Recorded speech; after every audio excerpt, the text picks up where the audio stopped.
Hello Ride-On people, more Farkling today. Got my EvoTech tail tidy on there, looking pretty sweet. Now I want to change the bodywork on here for a solo seat cover. So underneath here you have 3 bolts, 3mm Allen bolts. Take those out. Take these 3mm bolts out either side, and the whole back end bodywork comes off. And the key is under here. Turn the key, push the seat forward, and the seat is off as well. This is the replacement section in the middle, very easy to fit. Doesn't come with any instructions, but it's pretty straightforward. There's a rubber grommet to insert here, which is supplied. There's another one that goes in there. The underside of that looks a bit like that, embossed, just pops in. And then there's 2 little rubber strips either side just to stop it from rattling once it's in situ.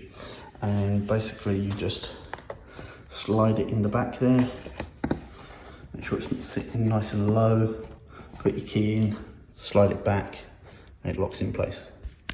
So there is standard bodywork and standard seat, looking quite pretty in itself, but not quite as beautiful. It's this stunning stingray-esque tail section that's going to sit on top, and I'll show you what that looks like in a second once I've bolted it down with the screws that we took out. So actually, sorry, there's two bolts underneath the tail unit. These 2 on the right, not 3, and then these 2 come from the top of the seat.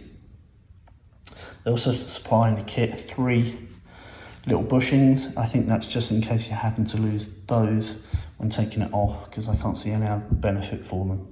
There she is in all her ridiculous sexiness.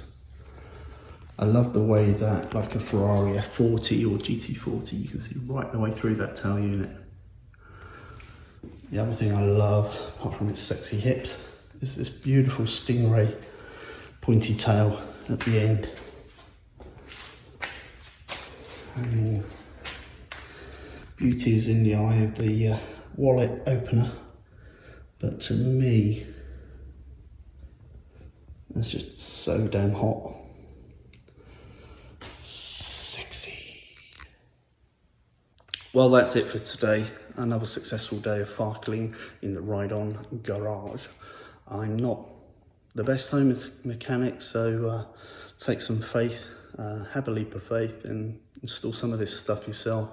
You can save yourself quite a fortune. It's pretty easy doing bar and mirrors and some of the body work, and even something like the tail tidy, which is a bit daunting if you're not up on your electrics and all the rest of that stuff. It's actually quite easy if you just take your time, start early on a Sunday morning, say, give yourself all day, even though you hope it's going to take you half an hour, and then you won't feel rushed and you won't be